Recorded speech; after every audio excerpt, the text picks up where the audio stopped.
Assalamualaikum warahmatullahi wabarakatuh. Waalaikumsalam Waalaikumsalam warahmatullahi wabarakatuh. Apa kabar anak-anak ibu semuanya? Alhamdulillah baik, Bu. Ya, sehat ya. Tetap jaga protokol kesehatan COVID-19. Tetap di rumah karena kita masih belajar daring dari rumah. Belum dibolehkan ke sekolah. Tetap semangat ya, Nak. Tetap termotivasi. Nah, motivasi itu datangnya dari diri kita sendiri. Ya, nah, dengan motivasi itu kalian akan berhasil dengan adanya kesadaran dalam belajar, tidak disuruh-suruh, tidak diperintah-perintah oleh orang tuanya, tetap ada kesadaran untuk belajar. Oke, sebelum kita masuk, coba siapa yang bisa memimpin doa? Kita berdoa dulu ya. Delia, pimpin doa. Ya, Delia Ramadhani. Oke. Iya, Bu. Mm-mm. Sebelum memulai pembelajaran, marilah kita berdoa. Berdoa mulai.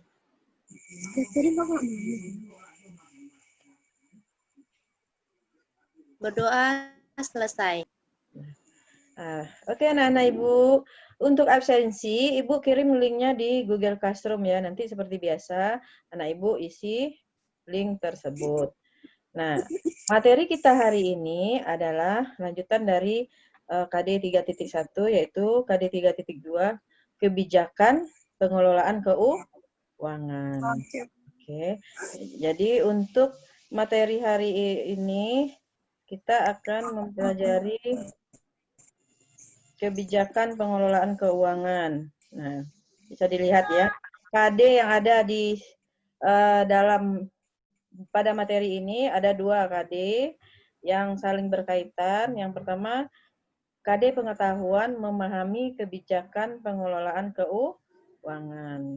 Untuk KD keterampilannya, melakukan pengelompokan kebijakan pengelolaan keuangan. Terus, Ibu akan menyampaikan tujuan pembelajaran.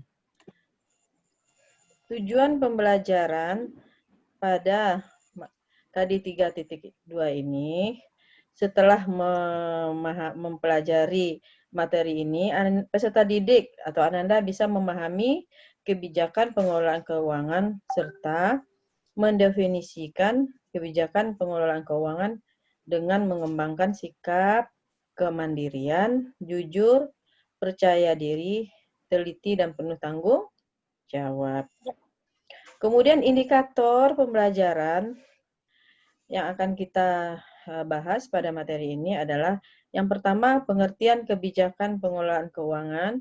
Yang kedua, menganalisis sumber keuangan. Yang ketiga, menjelaskan ciri-ciri kebijakan keuangan.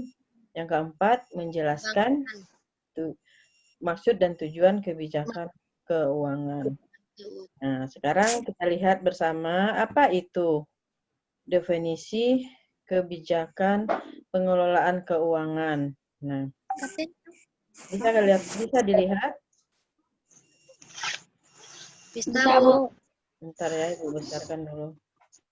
Nah, suatu tindakan yang dilaksanakan oleh pelaku usaha atau sekelompok bisnis untuk melakukan pengelolaan sumber keuangan yang digunakan seefektif mungkin agar menghasilkan keuntungan sesuai dengan tujuan yang telah direncanakan. Bisa ya dipahami ya? Kita lanjut. Nah, ciri-ciri kebijakan keuangan.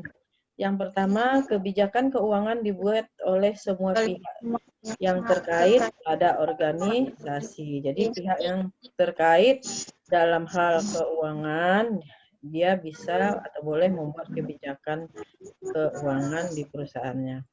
Kemudian kebijakan mengelola keuangan dapat diterima oleh semua pihak.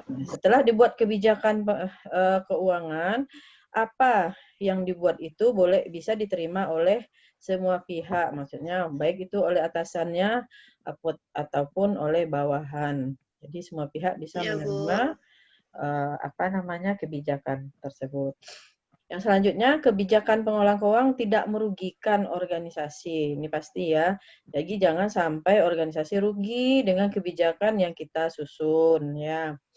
Jadi harusnya menguntungkan organisasi dan menguntungkan kita pihak-pihak yang semua atau staf atau orang-orang yang berada di dalam organisasi tersebut. Kemudian kebijakan harus dibuat transparan. Nah, transparan apa maksudnya? Harus terbuka, tidak ada yang tertutup, tidak ada yang ditutupi. Karena hal-hal yang berhubungan dengan uang itu harus dilaporkan sesuai dengan yang sebenarnya, ya kan? Terus kebijakan pengelolaan keuangan berbeda, organisasi besar maksudnya ini ya, berbeda dengan organisasi kecil. Nah, ya itu pasti ya, kalau organisasi besar itu lebih kompleks lagi. Kalau organisasi kecil itu biasanya organisasi kalau untuk perusahaan milik keluarga misalnya ya. Jadi organisasi besar dan kecil ini apa yang dilaporkan di dalam pengelolaan kebijakan keuangannya berbeda. Bisa dipahami ya, Nak? Kita lanjut yang berikutnya. Nah, apa tujuan kebijakan keuangan? Maksud dan tujuannya. Memaksimalkan perencanaan kegiatan yang akan dilakukan dalam periode tertentu. Mengurangi adanya penggunaan anggaran yang tidak diinginkan di kemudian hari. Kemudian meminimalisasi adanya bentuk penyimpangan. Kemudian dapat mencapai target perencanaan sesuai yang lebih efektif dan dana yang tersedia dan direncanakan sehingga dapat dialokasikan dengan maksimal. Jadi dana yang ada itu dapat dialokasikan dengan maksimal, itu maksudnya ya. Jadi targetnya tercapai. Oke ya, sampai di sini materinya. Untuk tugas tetap Ibu kirim lewat Google Form, nanti Google Formulir Ibu kirim linknya ya di WA Group, atau nanti bisa kalian akses juga di Google Classroom. Nanti dikerjakan setelah pembelajaran kita berakhir. Oke, sebelum Ibu tutup, mari kita berdiskusi. Anak-anak Ibu, ada yang kurang paham, ya nanti bisa ditanyakan atau nanti Ibu yang akan bertanya kepada anak-anak Ibu semuanya. Oke, dari materi yang Ibu sampaikan tadi ada 3 yang harus anak-anak pahami. Yang pertama pengertian, yang kedua ciri, yang ketiga maksud dan tujuan. Sekarang siapa yang bisa mengulang lagi apa itu pengertian kebijakan pengelolaan keuangan? Delia, Bu. Ya, coba Delia. Pengertian definisi kebijakan pengelolaan keuangan adalah suatu tindakan yang dilaksanakan oleh pelaku usaha atau kelompok bisnis untuk melakukan pengelolaan sumber keuangan untuk digunakan seefektif mungkin agar menghasilkan keuntungan sesuai tujuan yang telah direncanakan, Bu. Ya, jadi ada dengar semuanya ya? Paham Ya, apa yang disebutkan oleh Delia? Jadi pada intinya kebijakan pengelolaan keuangan tidak boleh ada yang dirugikan dalam membuat kebijakan gitu ya. Baik itu perusahaan, baik orang pribadi, tidak ada yang dirugikan. Jadi harus dilaporkan setransparan mungkin, itu maksudnya ya. Kemudian ada poin kedua, ciri kebijakan keuangan itu. Coba tadi udah poin-poinnya, siapa bisa mengulangi lagi? Bisa, Bu. Ya, oke. Ya, Ismedi. Ciri-ciri kebijakan keuangan. Oh, Anissa ya. Ciri-ciri kebijakan keuangan. 1. Kebijakan keuangan dibuat oleh semua pihak terkait kepada organisasi. 2. Kebijakan mengelola keuangan dapat diterima oleh semua pihak. 3. Kebijakan pengelolaan keuangan tidak merugikan organisasi.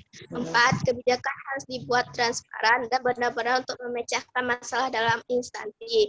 5. Kebijakan pengelolaan keuangan organisasi berbeda dengan pengelolaan uang organisasi kecil. Ya, jadi itu tadi ya poin-poin yang penting dari ciri-ciri kebijakan pengelolaan keuangan.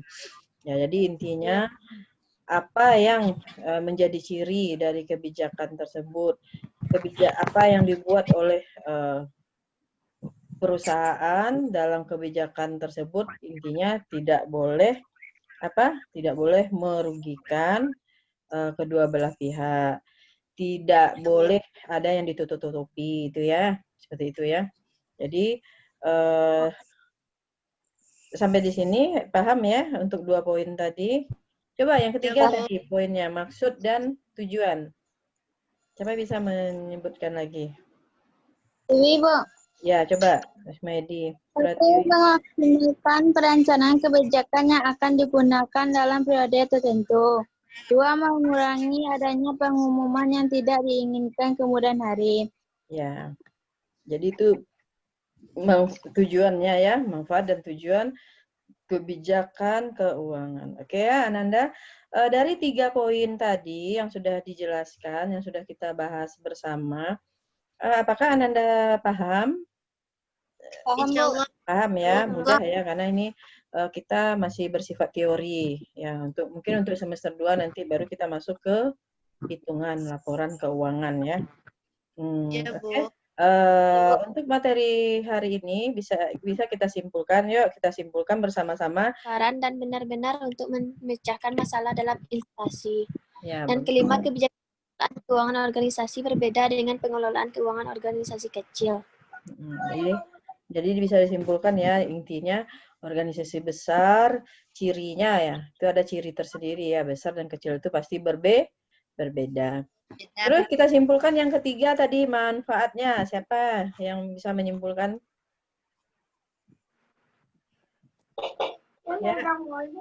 Ya, coba. Yang pertama apa tadi? Ya. Memaksimalkan perencanaan kebijakan yang akan digunakan dalam periode tertentu. Ya, bagus. 2. Mengurangi adanya penggunaan yang tidak diinginkan kemudian hari. 3. Menantis adanya bentuk penyimpanan terhadap alokasi perusahaan. 4. Dapat target perencanaan lebih efisien karena dana yang tersedia dan direncanakan sehingga dapat dialokasikan dengan maksimalnya. Oke ya, Bu. Itu kesimpulan dari materi kita hari ini. Nah, untuk materi selanjutnya, kita masih di KD 3.2, kebijakan pelaksanaan keuangan untuk poin berikutnya.